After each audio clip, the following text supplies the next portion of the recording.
think that's all part of the game when you sign up. Hi, welcome to the SOS Show podcast with me, Suchita, and our guest for today is Anuradha Gupta. She is an entrepreneur, a wife, a mother, and there's so much to learn from her journey being a woman entrepreneur and understand not just how to break glass ceilings, but also to keep your mental health and well-being intact. For being an entrepreneur, you're also in a lot of ways signing up for all of this, right? Yes. It's never a smooth path. It's never easy. Yeah. But then you don't want easy. That's the beauty of life, right? That everything is not slotted in. Yeah. We have to allow ourselves, we have to give ourselves the time to heal. Hi Anuradha, welcome to our podcast, the SOS Show, and it's so lovely to have you here and talk about something which is very important and pertinent, which is mental health, relationships, and journey of an entrepreneur. So welcome and thank you for being here. Thank you for having me here on this show. Tell me Anuradha, just start very basic for our listeners so they get to know you better. You're an entrepreneur and you're running multiple companies and you started your journey solo. How was that beginning of it, specifically you being a woman? I have starting something new, creating something, is always challenging. It always comes with its set of challenges. There are times when you feel a sense of isolation. There are times when you feel certain amount, you can sense the vibe or certain amount of skepticism around you. Not everybody believes in your vision, definitely not as strongly as you do. But I think that's all part of the game. When you sign up for being an entrepreneur, you're also in a lot of ways signing up for all of this, right? Yes. It's never a smooth path. It's never easy. But then you perhaps you don't want easy. Yes. That's a great line. Yeah, you don't want easy. Yes. So when you say you don't want easy, this is also the process that is chiseling you as a person. It is also sculpting you as a human, as a professional. But it comes with a certain amount of, if I might call the light and also the shadow. So what were the shadows? And because we are a mental health awareness podcast and wellness podcast and your profession plays a huge role in your journey and your mental health. What were some of the challenges as a woman entrepreneur that you faced when it comes to the well-being and mental health space? I think I believe that as men and women, by nature, we have different strengths, and I think that is the beauty, and I think in today's day and time, the other beauty is that we are all working very hard to create a very level playing field. Yes. But having said that, the way we react to things is very different. For example, if my husband has to go out for work, for a week, he has to go because it's work, it's demand of the work and he leaves. But and there have been numerous occasions being an entrepreneur and setting things up, I have had to be in the same situation, and he has always supported me, and we've supported each other. But every time I've had to leave, I have felt a sense of guilt sometimes, leaving young children and traveling. Yes. So these are the things that I think as women, and it's not a generic statement, maybe not everybody feels like that, but a lot of us do feel that sense of, are we doing right by children, by family, by, at least for me that came quite naturally. And therefore there were a number of times when, that there was a sense of guilt, there was a sense of, am I following my path, and what is the price that it's coming at, right? So that's always been at the back of my head. But over time, I have learned that you need to have a very strong support structure. That's really because the reality is that none of us as human beings, we are not we are not meant to thrive in isolation. Yes. And so anytime there have been more moments, and many moments, when I found myself very alone, Yeah. and even, and I think those are the times when earlier I thought I can figure it all out on my own and let me do this alone. I got it. Yes. And then I realized that I actually haven't got it. And things, it was a mess. And then I learned to lean in on people, on friends, on family, on ones close to me. Yeah. And that has been mentally, it's been a turning point, at least in my journey. The ability to lean in, the ability to look at somebody else, to reach out for help, Yes. to ask for the support, to say, hey, I don't think I can do this on my own. Yeah. And that was both very liberating Yeah. and equally empowering at the same time. Yeah. So yeah, that's lovely, Anuradha. That's a great advice in terms of the support, building your support systems, and also support systems where you can lean in, which can specifically become very difficult for a woman whose career, who wants to build companies, who wants to also have a child, also marry to the right man. How was finding the right partner in your journey to be able to support you, and also eventually to be having a family that supports you, because every family is not supporting a woman who is independent and who has got a career? How did you manage that? I think it was a combination of, I think I have been extremely blessed. Yeah. I have to say that. Because like you said, not everybody has that. So I think that is a gift, that is a privilege, it's a blessing, and I don't take that lightly. So finding, for me, it was, I got married later because I was very clear I will do it. You can live with someone, but I wanted to be with somebody I can't, live without. And so right from the beginning, there were certain things which are very important to me. And I think I did a lot of soul searching because I did not get married very young. I got married in my mid-30s. I got that chance to do some soul searching and really sort of figure myself out somewhat. And think what is important to me. And I think work, career, family, it was all important to me. And I never understood why I need to give up one to get the other, and I said, I will put in the work that is needed, that it takes. And maybe I won't put in 100%, maybe I'll put in 200%. But I don't want to live a life of compromise. That is how I processed it. And yes, that created a lot of, stress and all of those things, because when you're stretched, and there have been many times in life when I've been stretched. So that has created that multiple occasions, but I have gotten better over time to get the, to get a better, I don't think there's a work-life balance. I don't think that exists. I think you have to prioritize what is the need of the hour at that time, what needs your attention more.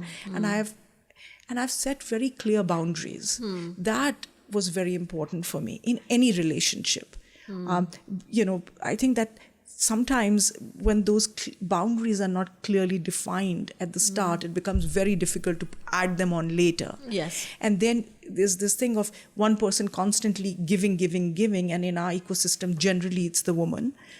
So I think that clearly defined boundaries to say, and having that clear line of communication, whether it's with your partner or your loved ones, whether it's my children, to say, I do this because I love you, but I also love what I do. Who I am is made up of many, many parts. True. That's lovely. So, okay, so 3 very important points that you mentioned in this was, one is getting married late, which is such a big thing, the way the society is structured, and saying that, no, this is when you should get married. It is so structured. So how difficult was that for you to break it through and said, no, I'm going to marry when I'm ready, when I feel when the person in front of me is the right person for me? So how do you know that? And how should women navigate that to not burden themselves with the norms of the society and say that, okay, you are an individual person, individual soul who was born here to have a purpose, and to bring that purpose to life which you are living. So that's one point. And also, so just we come to the next. What do you think about this? I think these are very individual decisions. For me, I was very,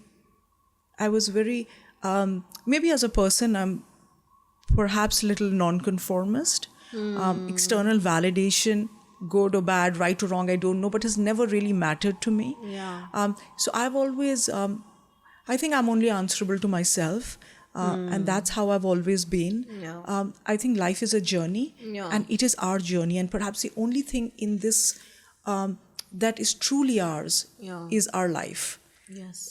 So for me, it was very, very clear that I didn't think it was fair to me or to the other person that I get married because the time was right, or, just as a tick box. It wasn't fair to either of us. Yes. So I got married at 35. Yeah.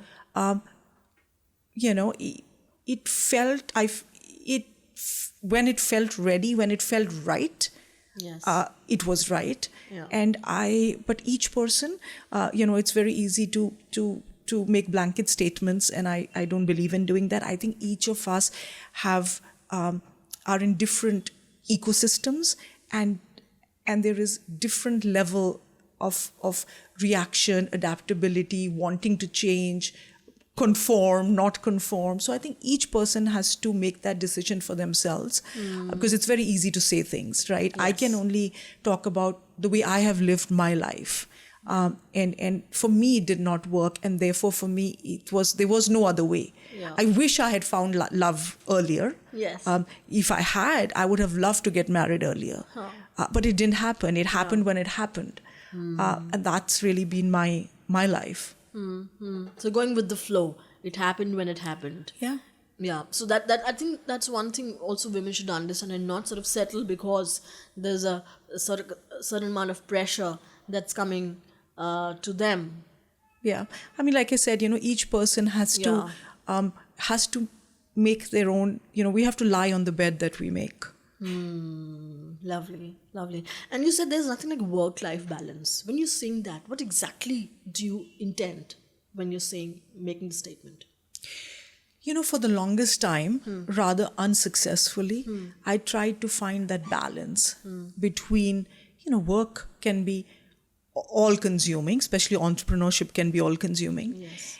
And equally, so can other things that life throws at you, family, social obligations, whatever else. Yeah. And so for the longest time, I always felt, and there are always these expectations, from work, from family, there are always expectations, right? And I think for a very long time, I tried very hard to find this playing field where everything sort of was balanced, was well balanced. I'm spending time at work, I'm spending time in family, and everybody's happy. And the reality was then nobody was happy. And neither was I happy. And it was mentally exhausting and emotionally exhausting, because there was a time when I felt that no matter what I do, it's not good enough because somebody is not happy, right? And then I said, look, the balance, the work has to be within us. The calm, the centering has to be within us, while life is happening outside in all its chaos and everything else that it throws our way. And so for me, I said, you know what? I can't find the balance. So let me work inwards on getting the centering right. Yeah. And then let me prioritize things the way they need to be prioritized at that given day, right? Because, for example, my mother was in hospital for 2 weeks. Yeah. It wasn't planned. I had work meetings. In fact, we were supposed to, meet earlier. Yes. But the priority for me at that time was being with my mother. So at that time, that took priority, right? Yeah. And that is the best way I have found to get that balance right. What is the need of the hour? What is more important at that moment? Yeah. And I think that has, again, I think that has worked really well for me, because it's also freed me from the weight of expectations. I now know that I do the best that I can. I hope it's good enough, but if it's not, this is the best I can do. And maybe it'll never be good enough. But this is me. And with all my weaknesses and flaws, and I'm a very flawed individual, this is my best. Yeah, yeah, lovely. And when you say that, okay, we need to set boundaries in relationships, how do you go about doing that? I think it's about people defining for themselves what is okay and what is not very early on. In terms of, say, for example, in marriage, it was very very early on. I think we had this conversation about the fact that both of us are driven, and we value what we do, and that is how we want to live our life. But we also want to live our life together. Yes. But one shouldn't come at the cost of the other. To be into a marriage should not mean that I have to give up on something which is a big part of who I am. Yes. And whether that is being financially independent or wanting to, to create something, that is also a very intrinsic part of who I am. Yeah. So I think it was very much about how the conversations have always been, this is important to me, this is important to you. How do we work together as a team to make sure, because after all, at the end of the day, marriage is it's teamwork. Yes. So how do we create an ecosystem at home that we both can follow things that are important to us and support each other in this journey? So that has been something, with it there've been ups and downs, but that's something we've really focused on right from the beginning. Yeah. Are you saying that every single individual, a woman or a man, in a relationship should sit and talk about it? Is it like an open conversation? Is it like an alluded conversation? What's the best way to make this work between partners?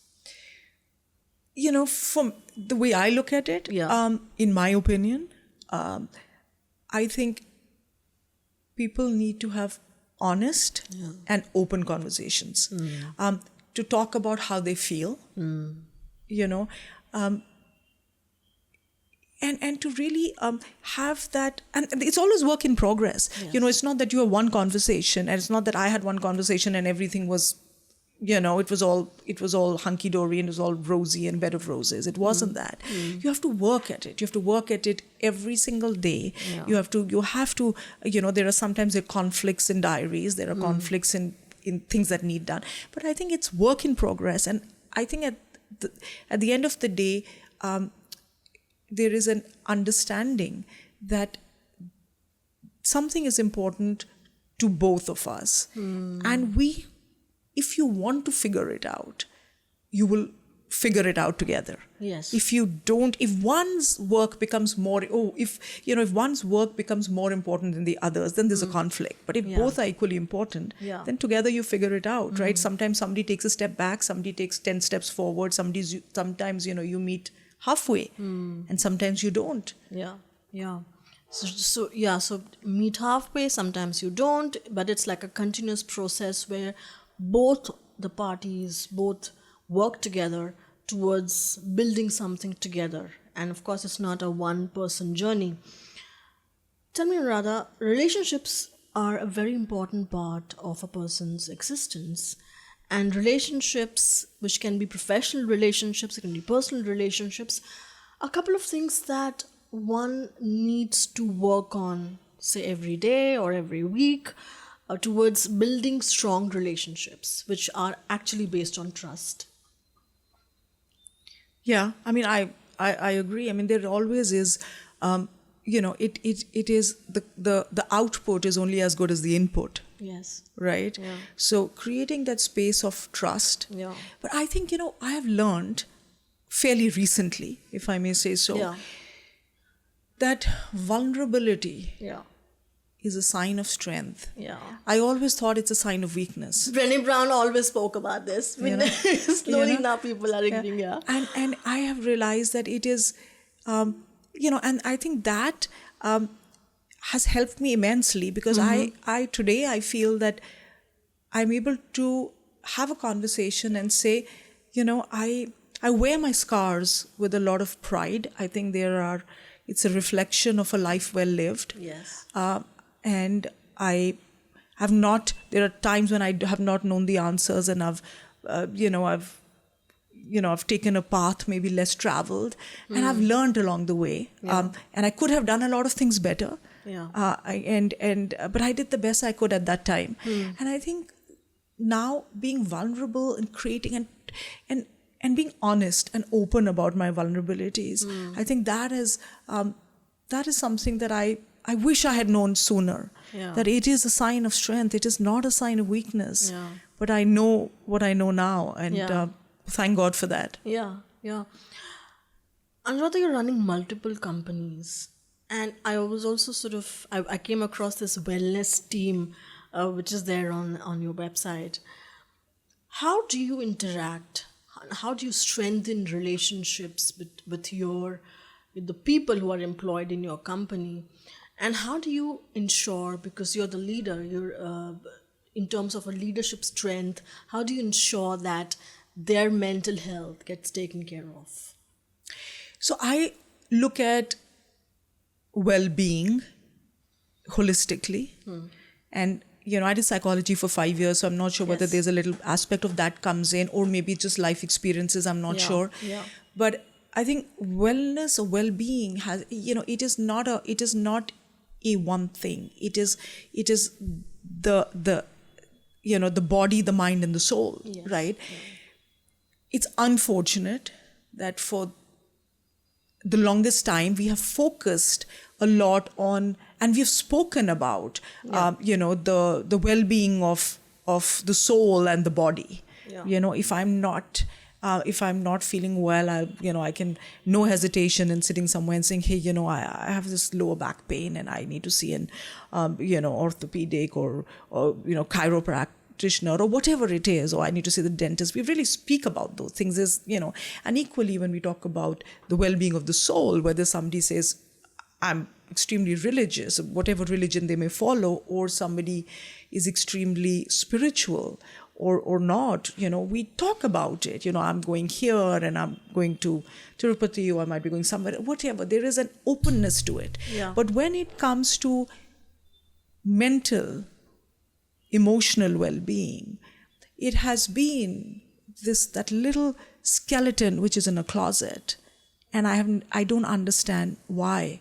Because you remove one part out of the three, it's incomplete. Yeah. Right?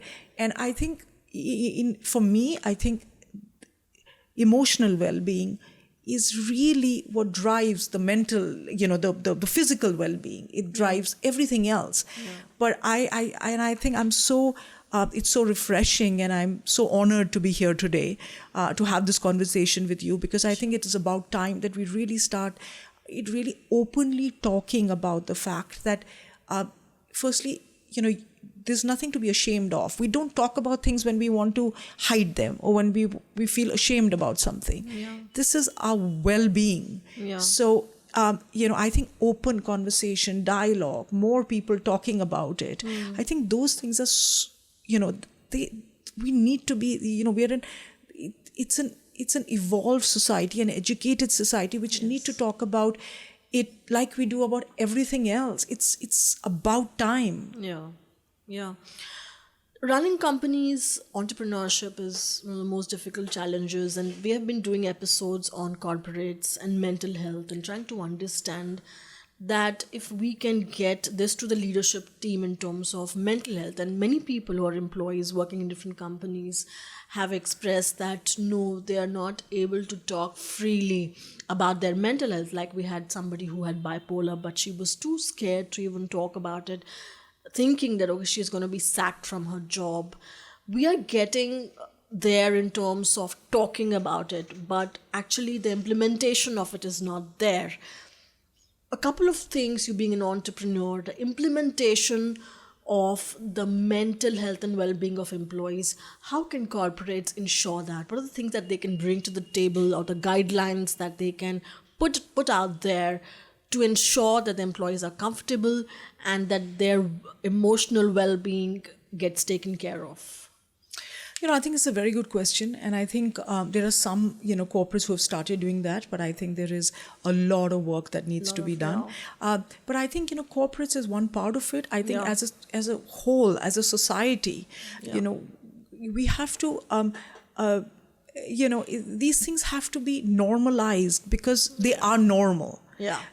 And so I think at the first level, it really needs to start at a society level, to say, hey, and to start talking about it. The more we talk about it, the more we normalize it, right? The more we realize that, and to create support groups, even in companies, to talk about it, to have maybe workshops, to have certain speakers come and talk about it, to encourage people. But people have to feel a sense of safety before they will talk about these things in a corporate environment.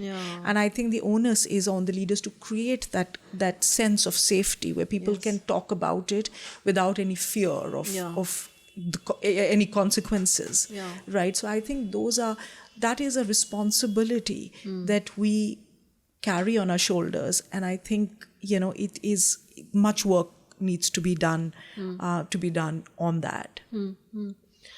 Tell me something, Anuradha, in terms of entrepreneurship is like, everybody quotes Elon Musk, you are sitting in the dark eating glasses, or, you're jumping off the cliff. What are the fears that you go through, of challenges that you go through, and how do you convert them into your strengths to keep going? There are always challenges. There are micro challenges. There are macro challenges at the macro level.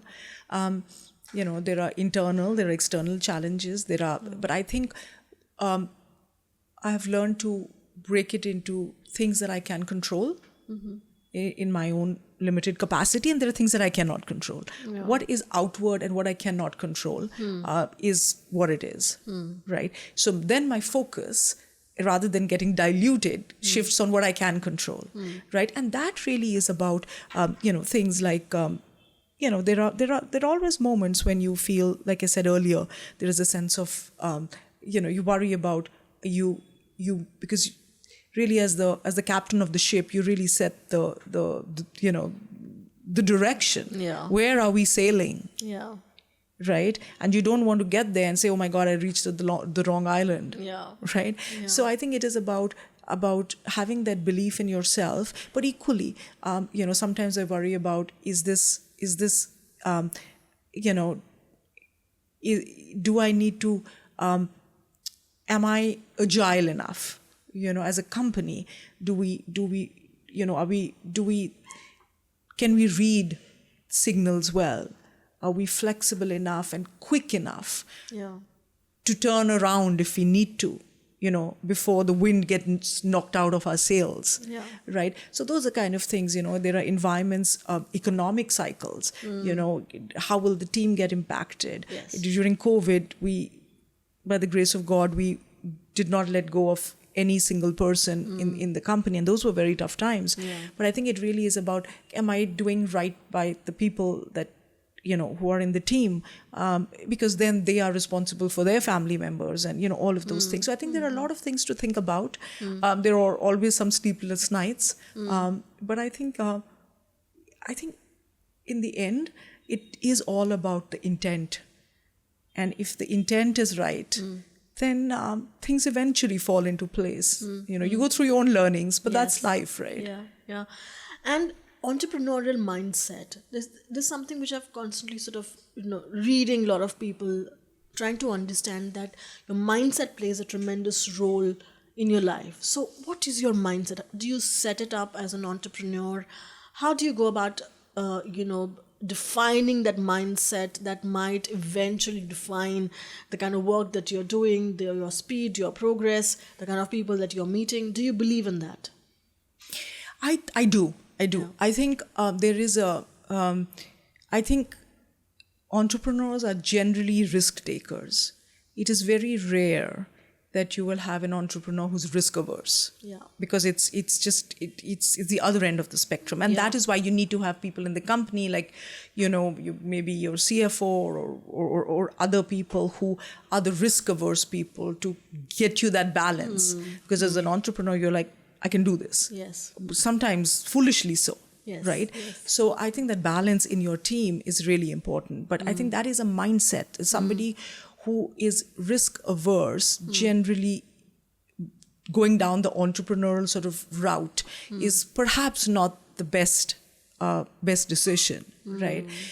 And I think there has to be a deep sense of being able to be self-motivated. Yeah. So it just, but also it really is about, do you want to be leading a team? Do you want to take the risks? Do you want to create something?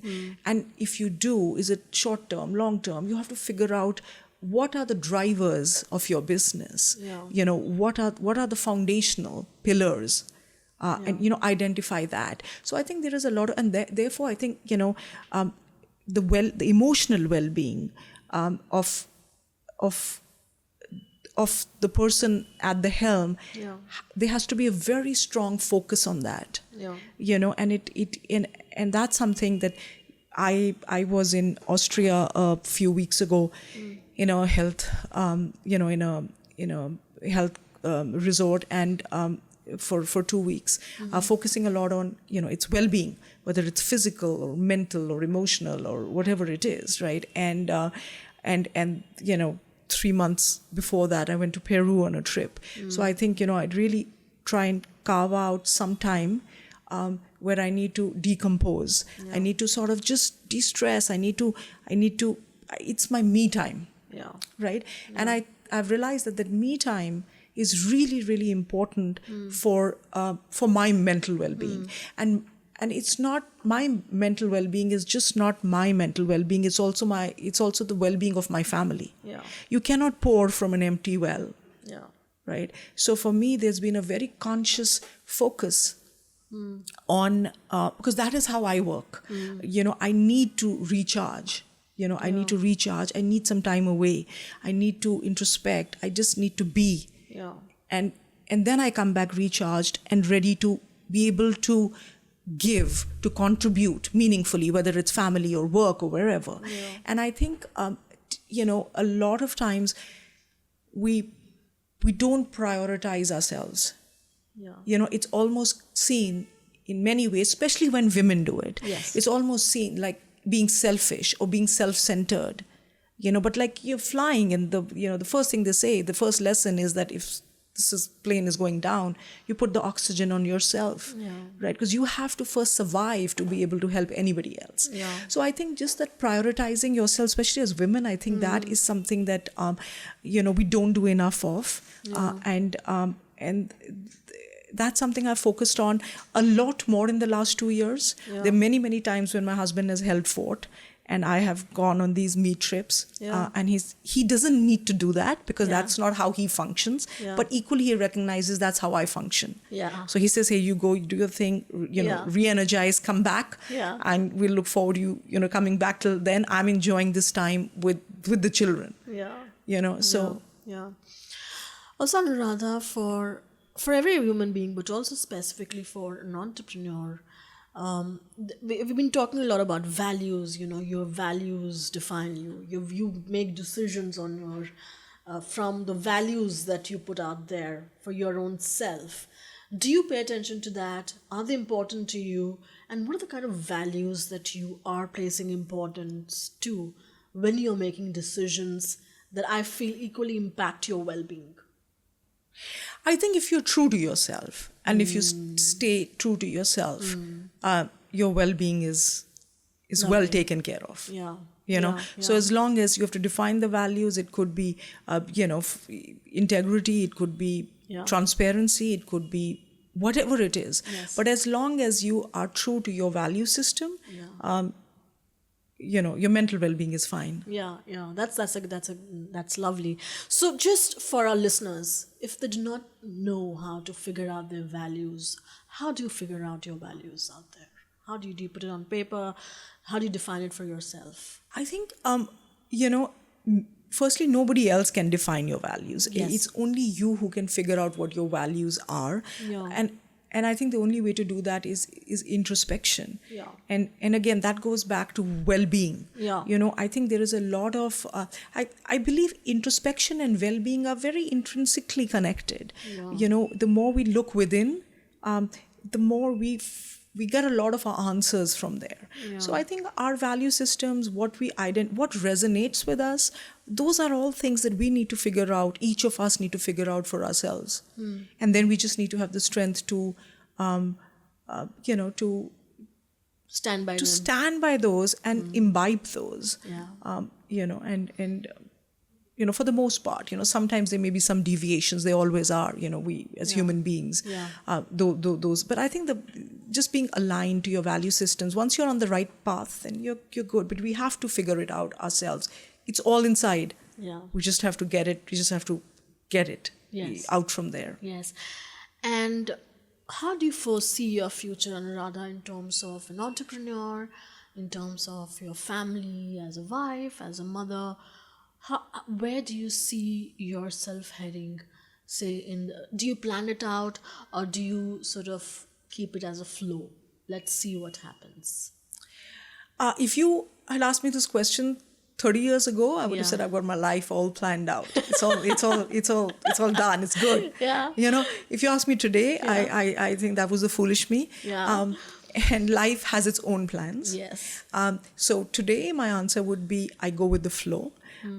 Of course, there are certain broad things that you put together, like a map, as a framework. Yeah. But within that framework, there is always that flexibility to maneuver as and when is required, right? Because, there are so many lives together in that framework. Yeah. The decision one life makes, how that impacts somebody else, and those things are always changing, right?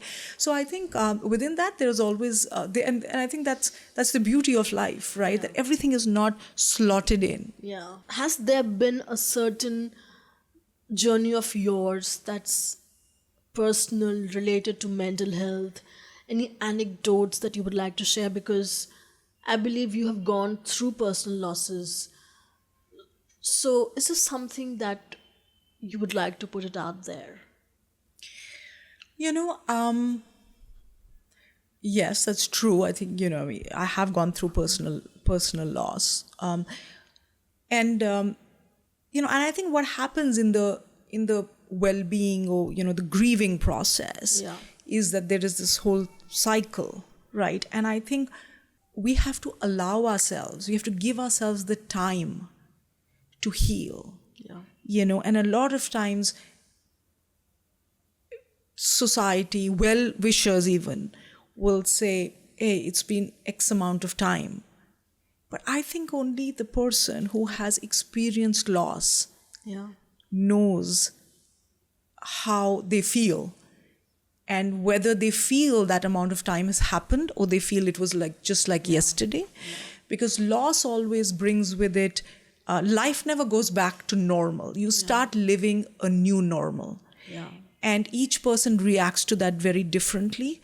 And I think it's very important for us to give ourselves the time to heal and not put a timeline to it. I think that's really important.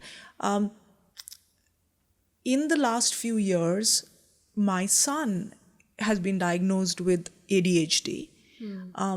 And that is something that I felt when he was very little, that, we need to have this looked into. But, the general thing always is, he's a young boy, they're always sort of running around and all. And I said, I don't think it is that.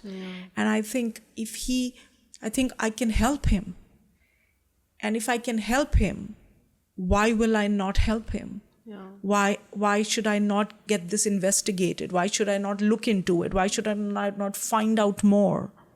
You know, it's not his weight to carry. It is not a weight. If we'll figure it out. Yeah.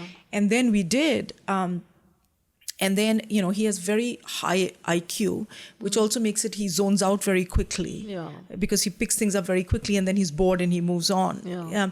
And that has been a challenge even as a family. Yeah. I don't remember the first 7 years where we ever sat down at a meal and had one meal together because he was always spinning in his head. Yeah. And I think that has been, and my husband comes from a slightly different background where there is not that much perhaps conversation of everything is fine, and in everything, because in the olden days, I don't think that it's new. It's while the stresses of this generation may be different, but the stresses of the last generation were different in their own way and equally challenging. Yeah. But it's just, I don't think the awareness was there earlier. Yeah. So that has been, as a family, my daughter is still very young to figure out, but I do speak to my son, and he, I take him for occupational therapy, and I tell him that, this is your feelings friend. And I remember going to pick him up from school. He's 7 years old. I picked him up from school, and I met his friend, and he said, "You have come to Ishan's going to his feelings friend?" I said, "Yes." And I said, Ishan, at some time in our lives, we all need help with our feelings. Yeah. And I'm really proud of you that, you're doing this, but know that you're not doing it alone. You and me both are doing this together. Yeah. We're in this together. Yeah. And his response to me was just give me a hug. But that's all I needed. Yeah. Lovely. Lovely. Thank you so much, Anuradha. I think there's so much to learn from this episode. I hope the listeners really enjoy this episode and really, really absorb what we have just spoken about and your personal journey through life, and so much of learnings there. Thank you so much. Thank you very much. It's been a pleasure. Thank you for having me.